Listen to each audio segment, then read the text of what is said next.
June 15, 1944. The skies over Kyushu shimmered with late-morning haze. A group of Japanese pilots leaned against the fuselage of their Mitsubishi Zeros, squinting toward the southern horizon. The sun glinted off something, a distant silver flash. Too large, too high, too slow. They joked among themselves. A flying whale? One laughed. Too big to fight, too fat to fear. Another nodded, confident in the myth of Japanese air superiority. But the silver dot did not vanish. It grew. Slowly, impossibly, it crossed 20,000 feet above them. Serene, steady, indifferent. No interceptor could touch it. No flak could reach that height. From the airfield below, mechanics shaded their eyes as the sky trembled faintly with the low growl of 4 engines, deeper, heavier, more constant than any sound they'd ever heard. Hours later, sirens wailed from the coast. The radio crackled with words they could hardly believe. Yawata, Japan's steel heart, was burning. For the first time in the war, Japanese soil itself had been bombed, and the flying whale had a name. Boeing B-29 Superfortress. The laughter stopped that day. Background.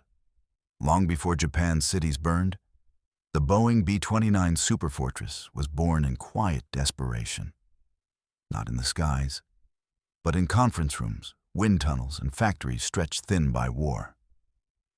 In 1939, as Europe collapsed into flames, the U.S. Army Air Corps issued a request that bordered on the impossible. A bomber that could fly farther, higher, and faster than anything on Earth, capable of striking enemy homelands without the need for foreign bases. It was called the Super Bomber Project, and Boeing answered with blueprints that seemed more science fiction than machine. The B-29 would carry nearly 20,000 pounds of bombs across 3,000 miles, pressurized for crew comfort at altitudes above 30,000 feet, powered by 4 immense Wright R-3350 duplex Cyclone engines. Each cost more than a fighter plane. Its defensive armament, 12 50 caliber machine guns guided by analog computers, gave it a 360-degree field of fire. It was not just a bomber. It was the most complex machine ever built to that point. 75,000 precision parts, 2.6 miles of wiring, and a unit cost exceeding $600,000 in 1940 dollars. Factories in Wichita, Omaha, Marietta, and Renton were pressed into frantic production. The project absorbed $3 billion, more than the entire cost of the Manhattan Project that would later share its legacy. Engineers worked around the clock. Test pilots risked their lives as early prototypes overheated, engines caught fire, and the pressurization systems failed catastrophically. The B-29 killed as many men in testing as some aircraft did in combat. Yet Boeing persisted. General Hap Arnold, head of the U.S. Army Air Forces, called it his personal gamble. He believed that if America could strike Japan directly, the war could end sooner, without the massive bloodshed expected from a Pacific invasion. By 1943, production B-29s began to roll out. Shining giants compared to the B-17s that had hammered Europe. The first units were assigned to XX Bomber Command under Major General Kenneth Wolfe, then later Curtis LeMay. But the Pacific Ocean posed a brutal logistical problem. There were no bases within range of Japan. China was the only option, and even that required flying supplies over the hump across the towering Himalayas, in weather that killed more airmen than combat. Every gallon of fuel burned on the bombing run required 6 gallons to be ferried in. Every mission was a feat of endurance. The first B-29 combat raid occurred on June 5, 1944, against Bangkok, Thailand. It was a warning shot, not to the Japanese, but to history itself. 11 days later came the first strike on Japanese soil at Yawata, home to the Imperial Iron and Steel Works. Only 47 out of 98 bombers reached the target, and few bombs hit anything of value. Still, Japan trembled. For the first time, an American bomber had crossed 1,500 miles of open ocean to strike the homeland. The superfortress was real, and the empire had no answer for it. From Tokyo to Osaka, from Kyushu to Hokkaido, anti-aircraft units scrambled. Radar operators reported impossible altitudes, unheard-of speeds. Pilots climbed until their engines starved of oxygen. Few ever reached the intruders. At first, Japan dismissed the B-29 as a nuisance, an oversized curiosity. But engineers within the Imperial Navy quietly began studying its wreckage when one crash-landed near Niigata. They discovered technology beyond anything they possessed. Pressurization systems, high-altitude turbo superchargers, self-sealing fuel tanks, and radar bombing equipment. The psychological shift had begun. By the time American forces captured the Mariana Islands, Saipan, Tinian, and Guam, in late 1944, everything changed. Now the B-29s could launch directly against the Japanese home islands with full bomb loads, bypassing China entirely. The ocean barrier that had once protected Japan had become its trap. From the runways of the Marianas, the superfortress fleet waited. Engines trembling, crews trained, fuel stockpiled. Japan still believed the Pacific was its moat. They were about to discover that altitude could erase distance. By the summer of 1944, the Japanese Empire stood vast but hollow. Its armies still held territory from Burma to the Philippines, yet its navy lay shattered after the Battle of the Philippine Sea. A defeat so total that Japanese pilots called it the Great Marianas Turkey Shoot. Hundreds of aircraft were lost. What remained of Japan's fleet withdrew, leaving its homeland naked to the coming storm. For the first time, Japan's skies were vulnerable. And high above the Pacific, the new Boeing B-29 superfortresses began arriving on freshly carved coral runways in Saipan, Tinian, and Guam.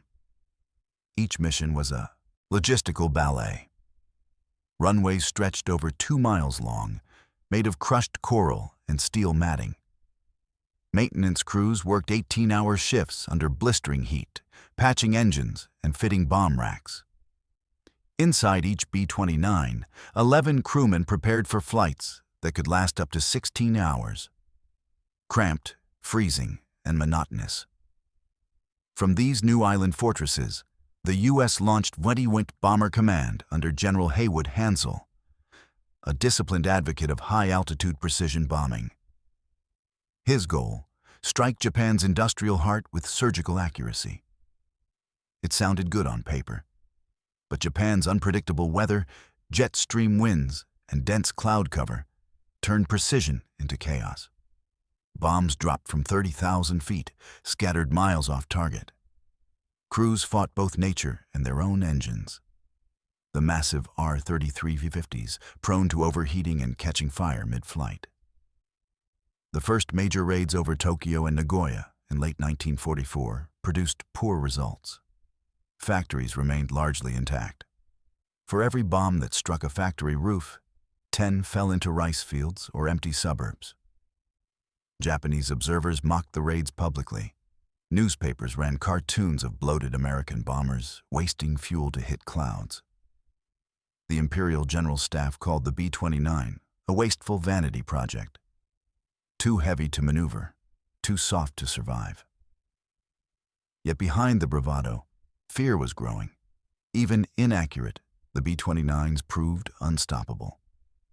Japan's anti-aircraft guns could barely reach their altitude.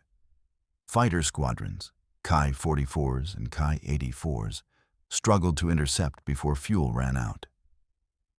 In desperation, the Japanese developed special ramming units, instructing pilots to physically crash into B-29s if all else failed. For every bomber lost, dozens still made it home. Meanwhile, General Curtis LeMay, a blunt and ruthless tactician, replaced Hansel in January 1945. LeMay abandoned the illusion of precision. He understood what Japanese industry truly was: a web of small workshops embedded in wooden neighborhoods. To destroy the war machine, he would have to burn the cities themselves. He ordered bombers stripped of guns to save weight, loaded instead with incendiaries, napalm and magnesium clusters, and flew them low at 5,000 to 8,000 feet, through darkness beneath radar. The idea horrified his own crews. It meant flying into anti-aircraft fire without the protection of altitude. But LeMay believed Japan's wooden cities were its real vulnerability. On March 9, 1945, the first major firebombing began. More than 300 B-29's took off from Tinian and Guam, each carrying up to 7 tons of incendiaries. Their destination, Tokyo, the largest wooden city on Earth. At 12:08 a.m., the first flares dropped, marking an X over the densely packed Shitamachi district. Then came waves of napalm bombs, each bursting into a pattern of firestorms. The winds turned the flames into a living thing. Temperatures reached 1600 degrees Fahrenheit. Canals boiled. Asphalt ran like liquid. Tens of thousands died in a single night. The B-29's returned to base covered in soot, their crews silent. The next morning, Tokyo was a skeleton of ash. What Japan's pilots had once mocked as a flying whale had become the instrument of apocalypse. And it was only the beginning. The technological marvel. To the men who built it, the B-29 was more than an aircraft. It was a symbol of what American industry could do when driven by fear and necessity. Each one required 60,000 labor hours to assemble. In Wichita, women worked shoulder to shoulder with engineers, riveting pressure hulls and wiring oxygen systems. Inside its gleaming fuselage, pressurized cabins allowed crews to operate in shirt sleeves at 30,000 feet. A first in aviation history. The tail gun was remotely operated, aimed by periscopic sights. The central fire control system, a network of analog computers, could track multiple attacking fighters automatically, directing defensive fire with eerie precision. It was the digital ancestor of modern avionics. Fuel lines were self-sealing. Bomb bays could hold incendiaries, 2,000-pound armor piercers, or even the nuclear devices that would later define the jet age. To the engineers of the 1940s, it was the future made metal. To the men inside, it was both fortress and coffin. The B-29 could fly at altitudes where frost crept into bone and silence hummed like static. Crews often spent 12 hours sealed in thin-air cabins, surrounded by machinery whose slightest failure meant death. But they believed the machine was unassailable, the ultimate expression of America's reach. From below, it appeared divine. From within, it was a fragile miracle held together by bolts, sweat, and prayer. The Japanese perception. In the beginning, Japan simply refused to believe it. Reports from radar posts described giant 4-engined aircraft flying higher than any fighter can reach. Commanders dismissed it as an exaggeration, a ghost story. Then wreckage began to fall. When the first damaged B-29 crash-landed in China's Yangtze Valley, Imperial Army officers rushed to examine it. They found innovations they had never imagined: electric flight controls, remote turrets, radar sights, even heating systems for crew positions. Japan's own aircraft industry, already crippled by shortages of aluminum and skilled labor, could not replicate such sophistication. The propaganda ministry tried to turn humiliation into humor. Newspapers called the bomber the flying whale, claiming its size made it an easy target. Pilots mocked its slow climb and heavy body.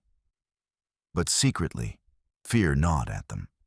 The Zero fighter, once the terror of the Pacific, now struggled to reach interception altitude before fuel ran dry. Japanese aces who had ruled the skies in 1941 found themselves helpless against machines they could barely approach. In airfields from Honshu to Kyushu, frustration grew. Mechanics cursed the lack of high-octane fuel.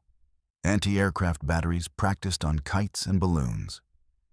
Even as the nation prepared for a mythical, decisive battle, the enemy was already flying above it, untouchable. One pilot wrote in his diary, "We see them glinting like silver fish in the sun. We climb, and still they remain above. Perhaps they are not planes, but gods." The laughter faded. The myth of invincibility, the spirit that had fueled Japan's expansion across Asia, began to fracture under the slow, relentless hum of engines no one could stop. The early psychological impact. In 1944, the B-29 was more than a weapon. It was a message. It told Japan that geography no longer mattered. The Pacific Ocean, once the empire's shield, had become a highway for destruction. American radio broadcasts announced the raids openly, taunting Tokyo. Leaflets fluttered down over cities days before each attack, warning civilians to flee. Some obeyed. Most stayed, bound by duty, fear, or disbelief. Each night the same ritual repeated: distant rumble, searchlights slicing clouds, tracer rounds vanishing into nothing. Then the whine of falling bombs and the dull rolling thud that followed. At first, the raids targeted factories, power plants, and shipyards. But Japan's war economy was decentralized. Thousands of small family workshops hidden among wooden homes, producing aircraft parts by hand. Precision bombing could not kill such a system. The Americans learned. The raids multiplied. Each mission delivered not just destruction, but psychological paralysis. Japan's cities were learning the same lesson London, Hamburg, and Dresden had before them. Air power could erase not only armies, but the will to resist. The mockery had turned to silence. The silence would soon turn to fire. The technological marvel. To the men who built it, the B-29 was more than an aircraft. It was a symbol of what American industry could do when driven by fear and necessity. Each one required 60,000 labor hours to assemble. In Wichita, women worked shoulder to shoulder with engineers, riveting pressure hulls and wiring oxygen systems. Inside its gleaming fuselage, pressurized cabins allowed crews to operate in shirt sleeves at 30,000 feet. A first in aviation history. The tail gun was remotely operated, aimed by periscopic sights. The central fire control system, a network of analog computers, could track multiple attacking fighters automatically, directing defensive fire with eerie precision. It was the digital ancestor of modern avionics. Fuel lines were self-sealing. Bomb bays could hold incendiaries, 2,000-pound armor piercers, or even the nuclear devices that would later define the jet age. To the engineers of the 1940s, it was the future made metal. To the men inside, it was both fortress and coffin. The B-29 could fly at altitudes where frost crept into bone and silence hummed like static.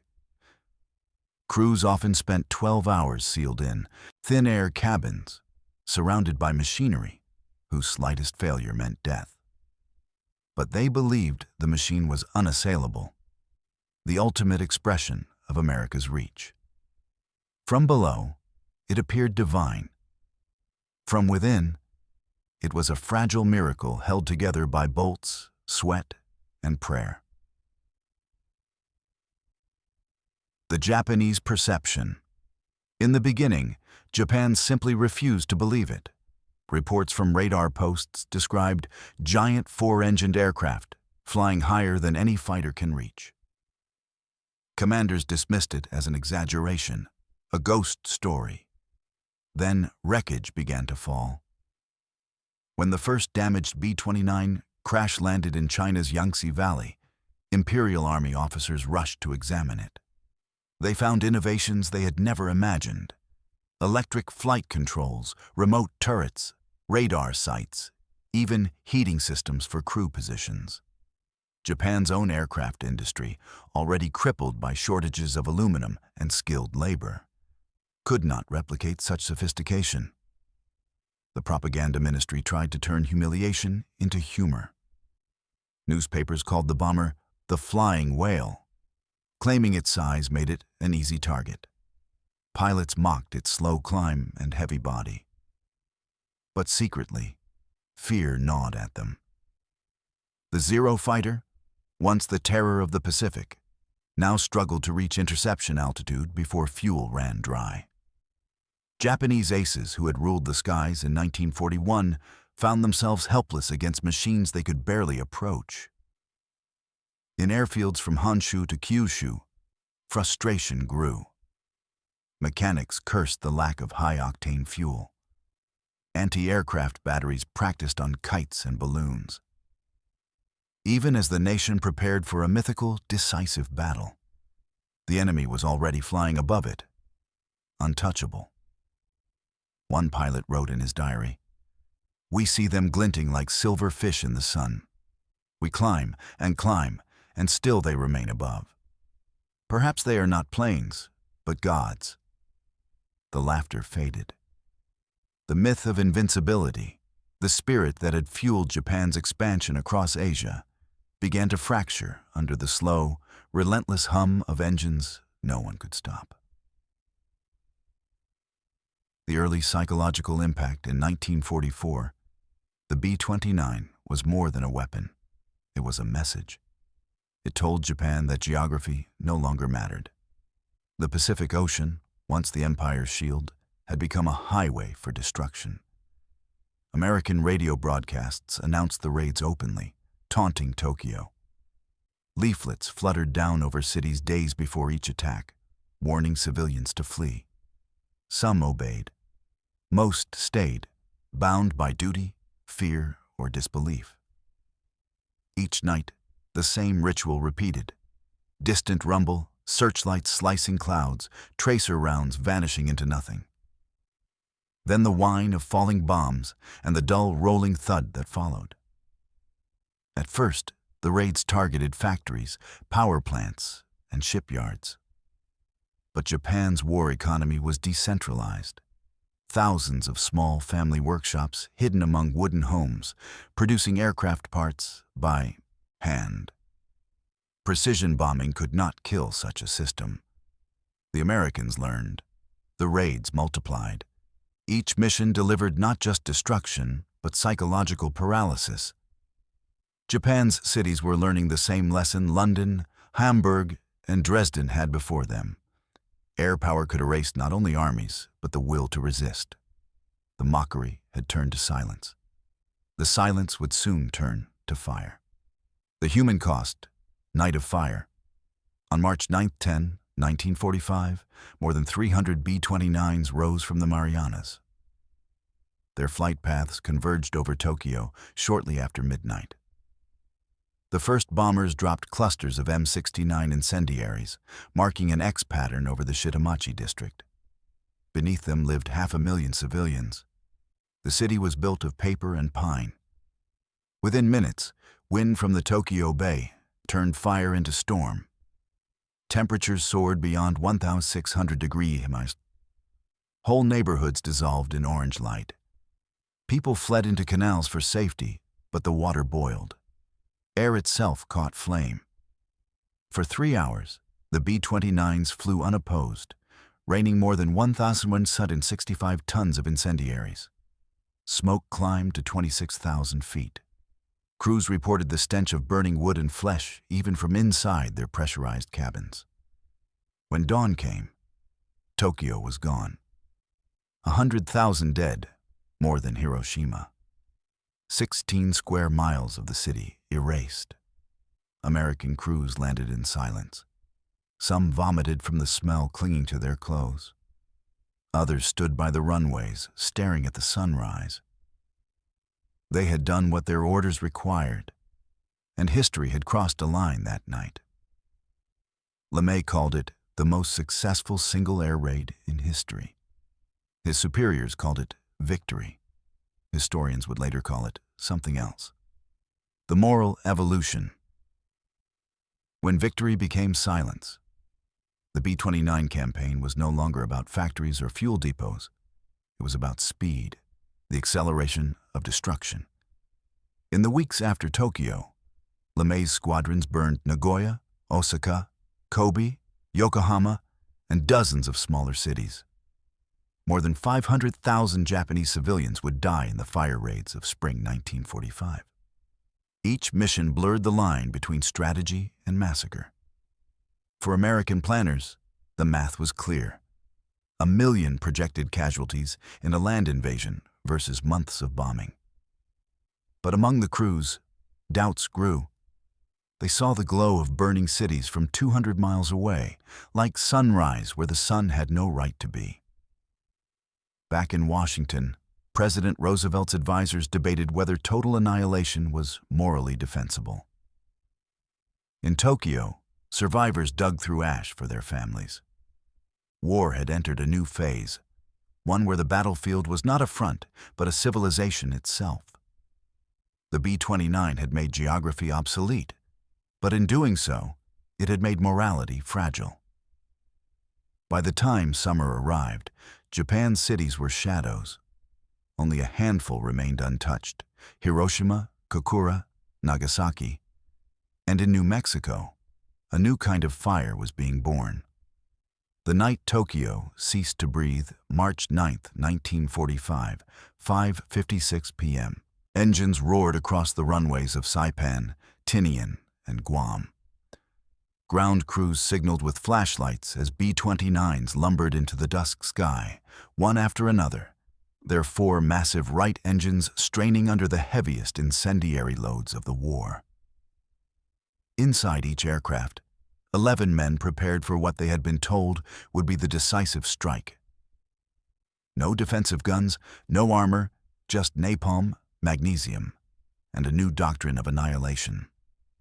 Curtis LeMay's plan was brutally simple: strike low, under the jet stream, using the wind itself as a weapon. The first wave, led by Brigadier General Thomas Power, would light the city's center. The following waves would box the fire in until there was nothing left to burn. Tokyo lay ahead, a wooden labyrinth of 7 million souls. At 12:08 a.m., the first flares fell. They floated through the blackness like falling stars, marking a bright red cross over the Shitamachi district. Beneath them, narrow streets packed with paper houses and tatami roofs stretched endlessly. Mothers woke children. Factory whistles sounded too late. Then the incendiaries fell. Clusters of M69s, each filled with jellied gasoline, burst open at 2,000 feet, scattering fire across entire city blocks. The first fires linked into hundreds, then thousands, feeding on oxygen drawn upward by the inferno itself. Within minutes, a windstorm erupted, 40, 60, then 90 miles per hour, sucking debris and people alike into the flames. One Japanese survivor later wrote, "The sky was red, and the wind was fire. People melted where they stood." The Tokyo Metropolitan Police, powerless, ordered civilians to flee toward the Sumida River. Tens of thousands obeyed, only to find the water boiling from falling incendiaries. The sound of human voices vanished beneath a single, endless roar. From 5,000 feet above, the pilots saw something beyond comprehension. A single rotating mass of fire covering miles, the smoke punching through clouds into the stratosphere. Instruments jammed from the heat. Paint blistered on fuselages. Some planes were lifted by the thermal columns, others were thrown sideways like toys. Crewman Robert Brown later recalled, "It was like flying over the mouth of hell. You could smell it, the city burning, even through the filters." 3 hours later, the last wave turned home. Behind them, Tokyo glowed like the surface of the sun. By dawn, 16 square miles of the city were gone, 100,000 dead, 1,000,000 homeless, 277,000 buildings destroyed. For comparison, the Great Fire of London destroyed 13,000 buildings. Dresden's bombing killed 25,000. Tokyo's was 4 times that in a single night. When General LeMay received the mission report, he said nothing. He simply lit another cigar and stared at the casualty estimates. His only order: continue tomorrow. And they did. Night after night, city after city, Japan's map shrank beneath the shadow of the B-29. Osaka, Kobe, Nagoya, Yokohama, all burned in turn. The weapon was no longer bombs, but fire as a system. In the streets of Tokyo, survivors emerged days later to find their neighborhoods reduced to dust. Bodies turned to ash, ash turned to soil. The city had become a graveyard without names. And yet, Japan did not surrender. The Imperial War Cabinet vowed to fight on. The Emperor's advisors still believed an invasion could be repelled. Kamikaze units were trained in droves.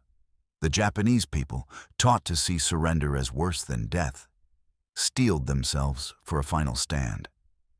In Washington, frustration grew. The bombing campaign had leveled 67 cities, but no white flags appeared. Casualty projections for an invasion, Operation Downfall, reached over 1,000,000 Allied dead. The United States needed something decisive, something that could break an empire's spirit in one instant. Meanwhile, a new weapon, tested only once, in the desert of New Mexico, waited quietly in the wings. Its name was a code name: Little Boy. The B-29s that had burned Tokyo would soon deliver a power that dwarfed even fire. Now I Am become death. The B-29 and the birth of the atomic age summer, 1945. Japan was dying, but refused to die. 67 cities had already burned. Industry collapsed, rail lines twisted from heat, children starved in bomb shelters. Yet from the Imperial Palace came silence. In the skies over the Pacific, the same silver leviathans that had once been mocked as flying whales now owned the daylight. Nothing could reach them. Nothing could stop them. And among them, a small squadron was being prepared for something history had never seen. It was called the 509th Composite Group, commanded by Colonel Paul W. Tibbets, stationed on the island of Tinian. Their B-29s looked like all the others, but inside they carried strange modifications, heavy shielding, specialized release mechanisms, and scientists moving quietly between hangars. The crew didn't yet know the full truth. They were told only this: their mission could end the war. At dawn on August 6, 1945, Tibbets's plane, the Enola Gay, lifted off from Tinian's North Field. Its bomb bay held a single weapon, a 9,700-pound uranium device codenamed Little Boy. Destination: Hiroshima. The city slept beneath clear skies. No sirens sounded, no B-29 formations had appeared on radar. At 8:15 a.m., the bomb's release doors opened. Tibbets called out calmly, "Bomb away." The weapon fell for 43 seconds. Then, 1,900 feet above the city, it detonated. The world changed in that instant. A sphere of light brighter than the sun swallowed the city center. Temperatures surged past 4,000 degrees C. Metal vaporized. Human shadows burned into stone.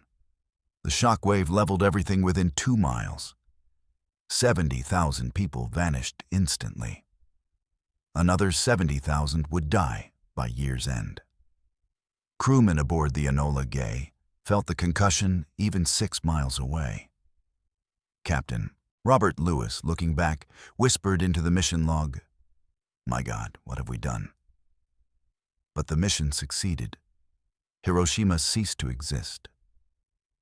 3 days later, on August 9th, a second B-29, Boxcar, commanded by Major Charles Sweeney, carried a heavier bomb, Fat Man, a plutonium implosion device. Its target was Kokura, but clouds obscured the city. After circling 3 times, the bomber diverted to its secondary target, Nagasaki. At 11:02 a.m., the bomb fell. The explosion was smaller, but deadlier in terrain. Entire valleys were turned to ash. Another 40,000 died instantly. 2 bombs, 2 cities. In 4 days, over 120,000 lives erased. Japan's government collapsed into panic. Scientists in Tokyo initially refused to believe it was a single bomb. The army insisted America must have hundreds more. Emperor Hirohito, realizing the truth, made the unthinkable decision to speak directly to his people. On August 15, 1945, his voice reached Japanese radios for the first time. Trembling, almost whispering, he told them to endure the unendurable. Japan would surrender. The war that had begun with fire at Pearl Harbor ended with fire brighter than the sun.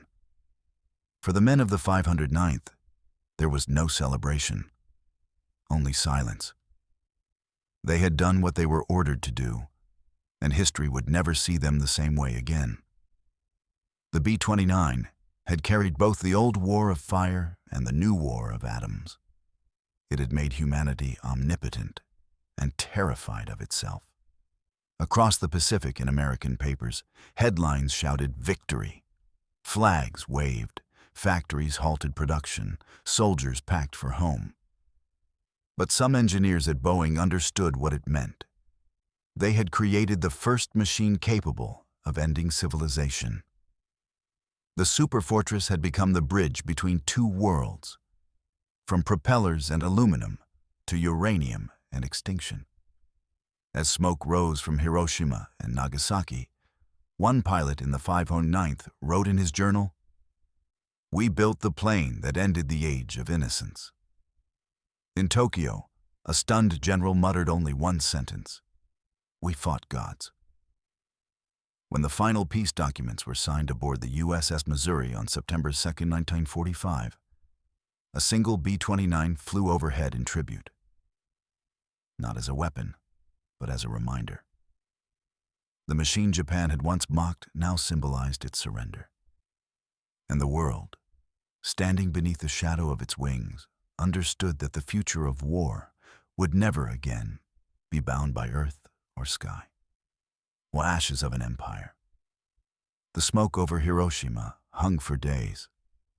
Where once there had been a city, there was now only geometry, circles of glass fused into sand, bridges melted into the riverbeds, skeletons of steel standing like the bones of giants. Photographers who entered first described a silence so complete it rang.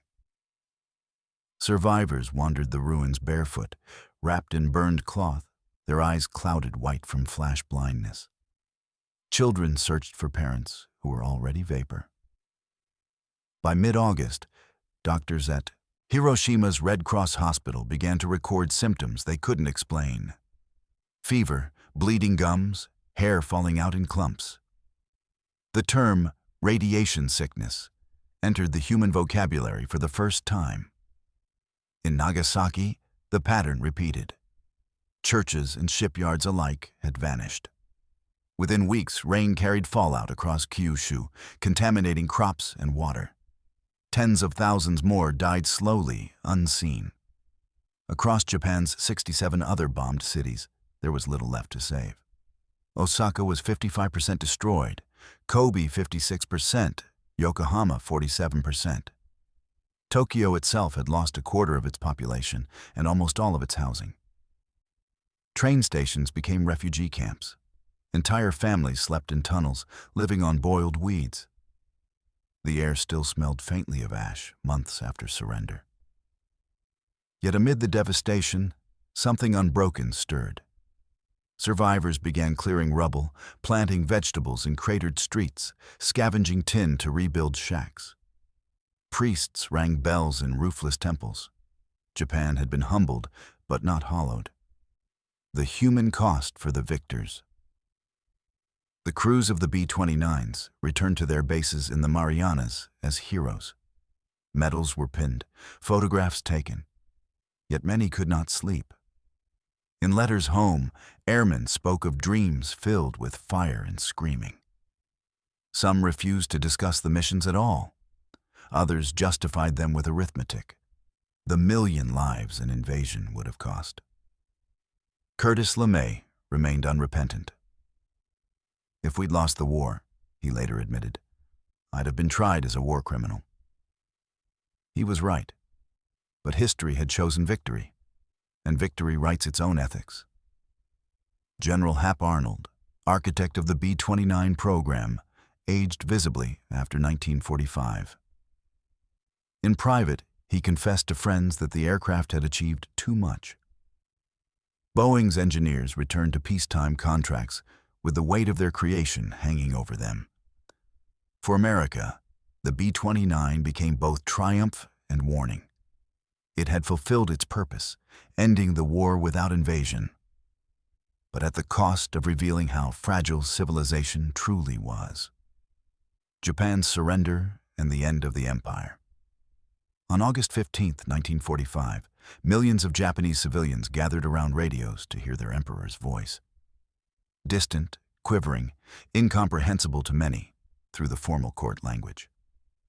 But one phrase echoed clearly: "We must bear the unbearable." The empire of the rising sun was no more. In the weeks that followed, U.S. occupation forces landed in a land that seemed lunar, flattened, gray, hollowed by hunger. Soldiers expecting fanatical resistance instead found silence and stunned obedience. General Douglas MacArthur established his headquarters in Tokyo's Daiichi building, overlooking the Imperial Palace. The same streets that had once burned under B-29s now saw American jeeps rolling through. When MacArthur met Emperor Hirohito on September 27th, photographers captured the moment. The tall American in open-collar uniform beside the small, trembling emperor in formal dress. The image symbolized the collapse of one age and the birth of another. For Japan, surrender was not just military. It was cultural. Centuries of warrior myth dissolved overnight. The sword gave way to the plow, the factory, the transistor. The same precision that had built Zero fighters would soon build radios and cars. But in those first months, there was only hunger. American rations fed millions.